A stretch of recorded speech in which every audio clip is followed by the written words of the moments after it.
Coming to you from the Deep South, this is the Blue Collar Leadership Podcast. High-impact leadership is not reserved for leaders, and it has nothing to do with your position, title, or rank. However, it does have everything to do with your character. It's time to climb to the next level and beyond, personally and professionally. Now, let's start making it happen with your host, Max Story. Hello, and thanks for listening to the Blue Collar Leadership Podcast today.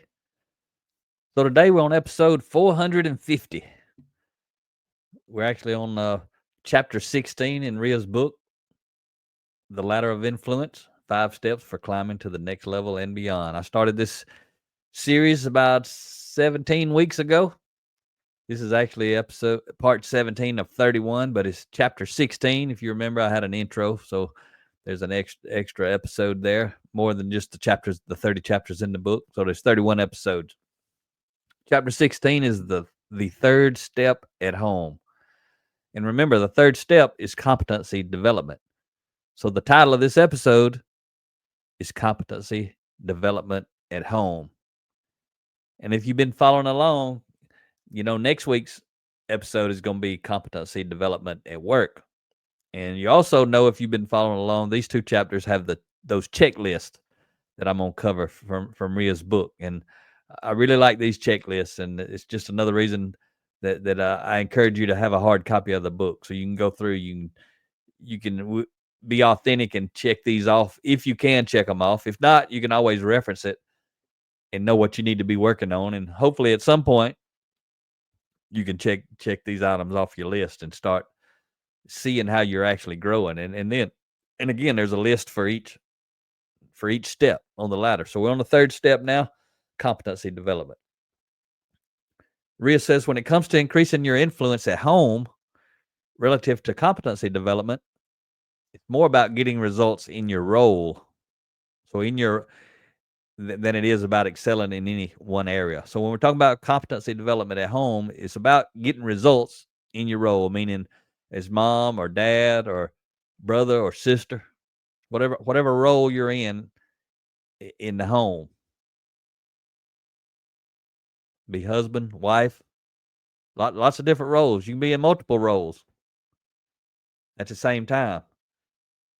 You got to have the character. Remember, we already talked about all the character stuff. Now we're talking about the competency. The competency on top of character is what's going to allow you to get results. Again, Ria's talking about getting results in your role, ROLE. You must be successful as an individual to increase your influence based on competency. And again, this episode is focused at home. Growth doesn't always mean moving up, moving on, or moving up. Right? At home, it ain't about moving on and moving up. So you're getting results for different reasons, because of the relationships, about the people you're interacting with. You want to deliver results in your role. Think about it. Let's say one of your roles is you're a husband at home. Guess what happens if you don't get results? You get divorced. If you're a wife at home, you don't get results, you probably going to get divorced. That's the way it works. As a parent, if you don't get results, your children still going to grow up. They just might grow up without you because they move on and don't want your influence anymore as soon as they get to an age where they realize they got options. You may have experienced divorce in the past, so one of the options they may have is go live with the other parent. Don't have anything to do with you. Some teenage kids run away. That's how they get away. But they realize at some point they can do that. Some of them may just leave the house, go live with someone else. Some of them may tough it out till they graduate high school. They may go join the military. They ain't got nothing else to do with the parent. Both of them or one of them. Depends on who ain't getting results in their role. All kind of things can happen at home. So Ria's talking about competency development at home. And this chapter specifically is about how do you get results. Personal success at home will look a little different for everyone based on their specific values and goals, she says. So I want to dive into this checklist from the book. Pretty good stuff. She says, you'll find your influence decreases when you cannot or do not close the gap between expectations and reality. That right there, that's huge. It applies at work too, but we're talking about at home. And most people care about their relationships at home usually more than they care about their relationships at work. But most often, though, people struggle with their relationships at home more often than they struggle with the relationships at work because their emotions are running higher at home. They want a specific outcome at home more than maybe they care about the specific outcome at work. But I'm going to read that again to you from her book. It's pretty powerful. You will find your influence decreases when you cannot or do not close the gap between expectations and reality. Those folks at home, and you're one of those people, if you're living with somebody, you've got expectations. You're placing expectations on them. And then they're either delivering results or they're not. But whatever the reality is, relative to your expectations, there's a gap. The wider the gap, the less trust there's going to be. That's why I was talking about with the husband and wife. The husband and wife both have expectations on one another. And when the reality creates a wide gap because one or both of the spouses are not delivering results that the other expects, reality is there's a wide gap. They're being let down. One or both of them are letting the other one down, and that's not going to lead to a good spot. Sometimes the parents are letting the kids down. Sometimes the kids are letting the parents down. Sometimes the siblings are letting the other siblings down. There's all kind of variables, all kind of directions this stuff can go. So if you remember from the other checklist, I'm gonna tell you the item on the list, and then Ria's got a little note at the end where she's talking about that item a little bit more detail. So I'm gonna go through these with you and talk to you a little bit about them. And I haven't pre-read them, so I'm about to read them right here. I read them when I read the book originally, but I haven't read them today. I'm about to just go through them, so I'll be getting a refresher as I read them to you and see what kind of thought it provokes within me to share with you. The first item is on the checklist. I make sure to protect time in my schedule for my personal relationships. That's a big one.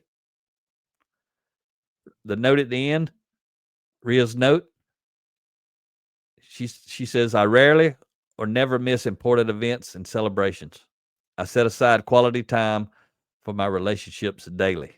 And again, this is a note. This is written like if you're reading the book. You're reading the book, you're going to read the item. I make sure to protect time in my schedule for my personal relationships. And then Ria's note is like a little farther explanation so you can see, are you doing this or not? And it says, I rarely or never miss important events and celebrations. I set aside quality time for my relationships daily. If you do those things, then you can check the box. You're protecting your time and your schedule for your personal relationships. But if you're missing all those important things, doesn't matter why. You may have a million factual reasons why. You also may have a million excuses. Your reasons to your family, no matter how valid they may be, are still excuses. That's the way they're going to see it. Is you're not there. You know, I was talking about what thought is this going to provoke in me? And my first marriage with my son Eric, with his mother, I always worked. I tried to work overtime. I did work a lot of overtime. I worked weekends. I worked night shifts. I worked 12, 14, 16 hours a day during the week and on weekends a lot of times. And I was trying to make money to provide for my family. And Eric's mother was always telling me she wished I'd be home. She wasn't so worried about the money. And I didn't listen. And I ended up divorced. I kept working. I wasn't ever home. Wasn't ever home in the evenings at night. Even on the weekends, a lot of times. Then when I was home on the weekends, when I wasn't working. I'm talking about I was working the weekend, but when I was off the clock, go home, go to sleep, get something to eat before I had to go back. I mean, I had to sleep. So I'm working night shifts. Saturday morning comes, I'm just getting home from work. I don't get to hang out all day Saturday. I got to sleep. Or I can stay up, and then I'm just worn out, and then I still got to sleep in the afternoon before I go to work that night. Same thing Sunday. I mean, it was crazy. But I thought I was doing the right thing. Maybe I was, maybe I wasn't. It depends. There was a gap between her expectation and my results. So it doesn't make any difference why I was doing it. What matters is, what are the people in your life at home expecting? Is your kid expect you to be at the ball game on Friday night? It doesn't matter why you're not there. You may have valid reasons. But what matters is you ain't there and they expect you to be there. And it all adds up. Your spouse may expect you to be there. Your spouse may be running around with 3 or 4 kids trying to keep up with everybody, and maybe you working, maybe you traveling, maybe you doing all that stuff you think you need to be doing. That's relative to work. Remember, this chapter is about competency development at home. Are you getting results at home? And you got to decide what you value. There's a lot of people who value their career more than they value their family, obviously. I was one of those people at that time. But Rhea and I today, my wife today, Rhea, this is her book I'm talking to you about. I mean, we've set up our life where we live life together. We travel together. We speak together. We work at home together. We do some things separate, but we are together a lot on purpose, intentionally. We want to be. I want to be with her. She wants to be with me. Life good. Let's look at the second item on this list and the note. The item is, I am clear on what I can do to add value to my spouse, and I make sure I do it. The note, we discuss division of chores, how we can help each other in our strengths, etc. And relative to our business, Rhea does a ton of our what people would call IT work. She does our website. She does a lot of creating different type of documents. She creates PowerPoints if we need them. We don't use a lot of PowerPoints, but occasionally somebody requests one. She formats the videos and does the editing and all that sort of stuff. I do a lot of actual marketing, meaning interacting with people. I'm more of the people person. Rhea's the people person too, but she enjoys doing the stuff in the background. I don't enjoy doing the stuff in the background. I'm all about the people. That's why I'm always giving out my phone number. I'm telling people to reach out to me. I'm talking to people. I talk to people all the time. When we go to events and we're taking our books to sell, she sets up the books and she's okay with that. She sets up the books, gets everything ready to sell books. And while she's doing that, I'm out shaking hands, talking to people. And she likes doing that too. But she knows that's what I'm going to do. And if I had to set up books, I say just leave books at home. I don't care if we sell books because I don't want to set up books. But she's okay with that. She don't mind setting up the books. And then when she gets done, she'll come find me or she'll start walking around and talking, shaking hands. And all we're doing is we're making sure that I'm adding value to my spouse. Like I keep her car washed.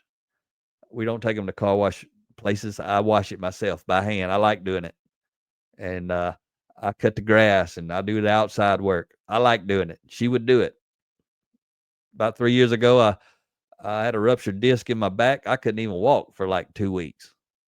I mean, literally, I was crawling. I couldn't sleep. I couldn't walk. I was in pain like you can't imagine for actually it might have been 3 weeks straight.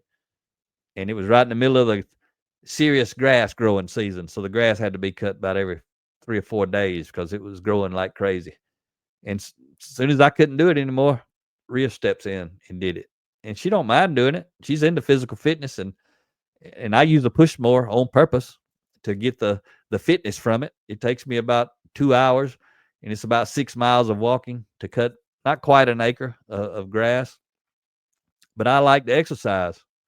I could pay somebody to do it. I could buy a zero turn mower. I could do all that stuff. I don't want to do that stuff. I like cutting it with a push mower. And I got to self-propel more now because before my back really went out, I was already having back issues. So I couldn't really push it up in the banks or where there's an incline. So I had got to self-propel more, but it's still, a walk behind more. But she picked up all my responsibilities. I was worthless for those 3 weeks, and then it took me a while to even recover. The next item on the list, I keep my word when I make promises to my children. The note, if I say I will do something Saturday, we do it. If I say I will pick them up, I do it. That right there is all about integrity. So many parents make empty promises with their kids. We'll do this, we'll do that. They make them like they don't even matter. They matter to those children. And the parents pay the price of losing influence if they don't have integrity with their children. I mean, if you ain't going to do it, say you ain't going to do it. Because if you ain't going to do it and you say you're going to do it, you're still going to pay the trust tax of not doing it. But then you're also going to pay another trust tax for lying about saying you were going to do it. So you're going to be double taxed. If you can't do something, just say you can't do it, and you only get taxed at one time. But if you lie about it and say you're going to do something and don't do it, you get taxed twice. Once for not doing it and once for lying. And when those trust taxes are eroding your influence.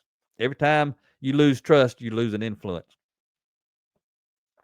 The next item, relative to competency, I know what my personal definition of success is, and I'm intentionally working toward it every day. The note, I am regularly developing my competencies in areas relevant to my role at home. See, some people are struggling in marriage. Some people are struggling as a parent. And guess what? A lot of those people struggling do relative to personal development. Nothing. Just like there's so many books on leading change, leading yourself, leadership, personal transformation. There's tons of books on how to have successful marriages.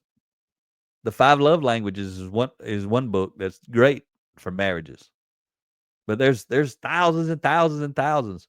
There's books on how to parent effectively with young children, with teenagers, all kinds of resources. But you got to be proactive. And that's what Ria's talking about here, developing your competency at home. Competency of being a husband or a wife. There's competency related to that. A lot of character, but also a competency. And then also for being a parent. A lot of character, but also a lot of competency required to get results in that role. The next item, my personal goals are aligned with my personal growth. The note, I set and achieve goals, yet still continue to grow. In my book, Blue Collar Leadership Blue Collar Leadership and Teamwork, 30 Traits of High Impact Players. The first chapter in that book is be growth oriented. You can set all the goals you want, but they need to be set to facilitate growth. As soon as you set a goal and you accomplish the goal, you're not done because you're growth oriented. Now you got to set another goal. But what Ria's talking about right there is I set and achieve goals, yet continue to grow. Same thing. And I just gave you a couple examples relative to being a spouse or being a parent. You could set and achieve some goals right there. But when you finish, you got to keep going because the focus is growing. The next item, I take on only what I can handle and remain in harmony with my personal life. That right there is a lot of people can't check that one right there for sure. Some people can't check any of the ones we've covered yet. There's some people going to read through this if they actually get the book and read through it. And if they're being honest, they can't check none of these at home. So I'm going to read that again because I got to put the note on at the end. So I want them to be together. I take on only what I can handle and remain in harmony with my personal life. The related note, I say no to other people's priorities when I need to. And I help my family do the same. Because this whole chapter, again, is about at home. How do you lead yourself well at home? How do you show I'm a competent leader at home? You get results. Saying no to other people's priorities is one way to do that. Because you can't say yes to your family till you say no to a whole lot of other things. Oh, this is a big one. This next item. I finish what I start. The related note, I make sure to get results when I set out to accomplish something. I remember being at someone's house and their front porch was half painted. A gallon of paint was still sitting there. And I visited them quite often. And this went on for years. I mean, the person who lived in this house started painting their porch. They got halfway through and something derailed them. And then it took them years, multiple years. And at the moment, I can't remember if they ever finished painting that porch while I was going to that house. That's one example. Finish what you start. Especially if you're doing something for your spouse or your children, right? It's bad enough if it's something for yourself, but it's really, really bad when you're doing something for your spouse or your children. They ask you to do something. You say you're going to do it. You commit to doing it, but then you don't finish. You get derailed, sidetracked, start making excuses. Whatever, doesn't make any difference. What makes a difference is you didn't finish. Talked about the expectations previously. You tell somebody you're going to do something, the expectation is, guess what? You're going to do it. As soon as you don't do it, you're creating distrust. You're losing influence. Some people do that over and over and over and over. And then their trust account, they're overdrawn. They have no trust. And if that's a spousal relationship, you're going to be divorced. When your trust account's overdrawn as a spouse, you're done. You may live together unhappily for a while, but your relationship's already over. You just ain't made it official yet. The next bullet, next item. I am organized. The related note, I know what's important to me, my spouse, and my children, family. I make sure to keep track of the important things. If you've been following me, you know I've been married multiple times, and I know the reasons. Because of me. I'm taking full responsibility. Although the other person had responsibility as well, I know the stuff that I got wrong was more than enough to cause those divorces. But I'm just sharing this. One of those spouses, she was responsible for, the grocery shopping and that sort of thing, and keeping our supplies stocked up, but we always run out of toilet paper. And that's just that's just something you don't want to run out of. So that was always a frustrating thing. And I couldn't say nothing about it. If I did, she'd get angry. And I would say something about it. She'd get angry about it. The difference I can tell you, like with Rhea, we don't run out of nothing. She's always got the backup ready to go. Always have. We've been together this year, it'll be 25 years. She is an extremely organized person. And I appreciate it. And I would never ask her to do any of the things that she's doing, but I appreciate that she does them. I shave in the shower. Right now, by my can of shaving cream in the shower, or shaving gel, it's almost empty. There's been another one sitting beside it for the last week or so because she knew I was getting close. She knows I'm getting close to being empty before I do because I really ain't paying attention. But she pays attention. I would never ask her to do that, but she does it. The same thing with my toothpaste. Whenever my toothpaste is about out, another one will just appear before I run out. Everything in our house is like that. She is building some trust relative to this right here. And I hope I am in the things that I have to do. But she's the one you'd have to ask about that, not me. It's the same way with you. You're not the one to tell anybody if you're doing really good in this. Your family's the one to tell you. But when you go through it, if you want to be honest, transparent, not have pride and ego, you can look at this list and know how you're doing. I can't do it while I'm talking to you because I need to sit down and think about all the things that I do and am I doing doing them? Am I following through? Am I organized? The next bullet, next item, I have time for the unexpected. Related note, I am flexible when needed. Are you? Are you flexible when things change? Or does your temper start flaring? If your temper starts flaring when things change, you ain't doing so good with the unexpected. Your temper never flares and you build trust because of it. Whenever you start getting angry, you losing trust. So are you organized enough that you have a flexible schedule? Some people are, some people aren't. Next item, I make deposits in my personal relationships instead of demands. Related note, I go first when it comes to doing something for others instead of waiting for them to do something for me. It's just like in the workplace. We talk about servant leadership. Same thing at home. When you go in the house, when you go home from work, when you live in with the people you live with, when you're interacting with them, do you see them as they are there to serve you, or are you there to serve them? That's leadership at home. I know a lot of men get this wrong. They go home and the expectation are everybody's there to serve them because they out working hard. And they may be out working hard. That don't change what their family expects. Everybody wants great relationships. I remember my dad got that wrong. Want to flash back to that. My entire life, I felt like my whole purpose of being was to serve him. I don't recall him being there to serve me. And if he had to, he usually was frustrated, upset, irritated about it. You know how that worked out for him? I ain't had a relationship with him as an adult. I'll be 56 years old this year. When I left home at 18 and got away from him, I stayed away from him.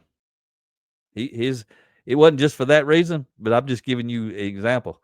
I probably can check off every one of these lists, one of these items that he got wrong at home. He didn't get results.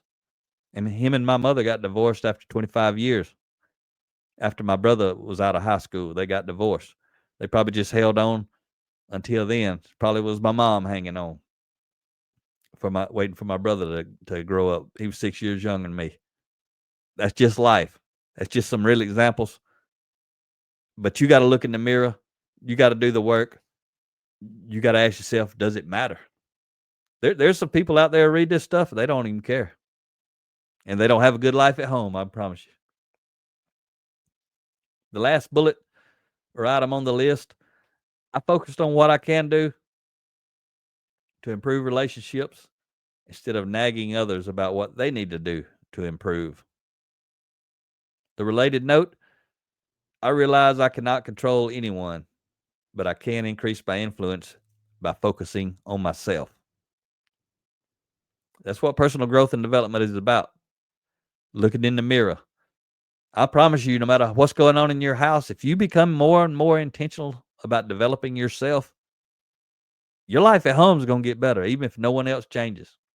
But if you change for the better, they're going to change for the better. I can't tell you how, but I can tell you that's what's going to happen. It just happens. If you stay there, you may change for the better inside. You don't want to be a part of it. And you end the relationship at the house and move on. But it's going to be up to you. But this book right here, if you've got a spouse and or teenage children, I so highly recommend you getting everybody a copy of this book and you be the leader. You facilitate a book study on this book in your home. And I'm telling you, your home life's going to get better and you're going to help the people that go through the book with you. Their life's going to get better. If you don't know how to do it, check out bluecollarleadership.com/book study training. There's a 45-minute video on how to facilitate a book study. Get everybody in your house a copy of this book. Get everybody in the house to sit down, pull up that video. Everybody watches it, and then you get started and make it happen. It change your life at home. It might keep you married if your life's on the rocks. Who knows? Might save your children some hardship. Might save you some hardship. I'm going to wrap up with today's quote from Jim Collins, author of Good to Great. He says, a successful life is a series of successful days. Your daily habits are creating your future. Hope you found value in today's episode. Talk to you next time. Make it happen or someone else will. It might as well be you. Are you serious about taking your career and your life to the next level and beyond? Check out Mac Story's Blue Collar Leadership series books and others, now available on audio, along with paperback and ebooks at Amazon and Audible. Please visit bluecollarleadership.com to learn about Mac's books, programs, special offers, and more. Thank you for listening to the Blue Collar Leadership Podcast.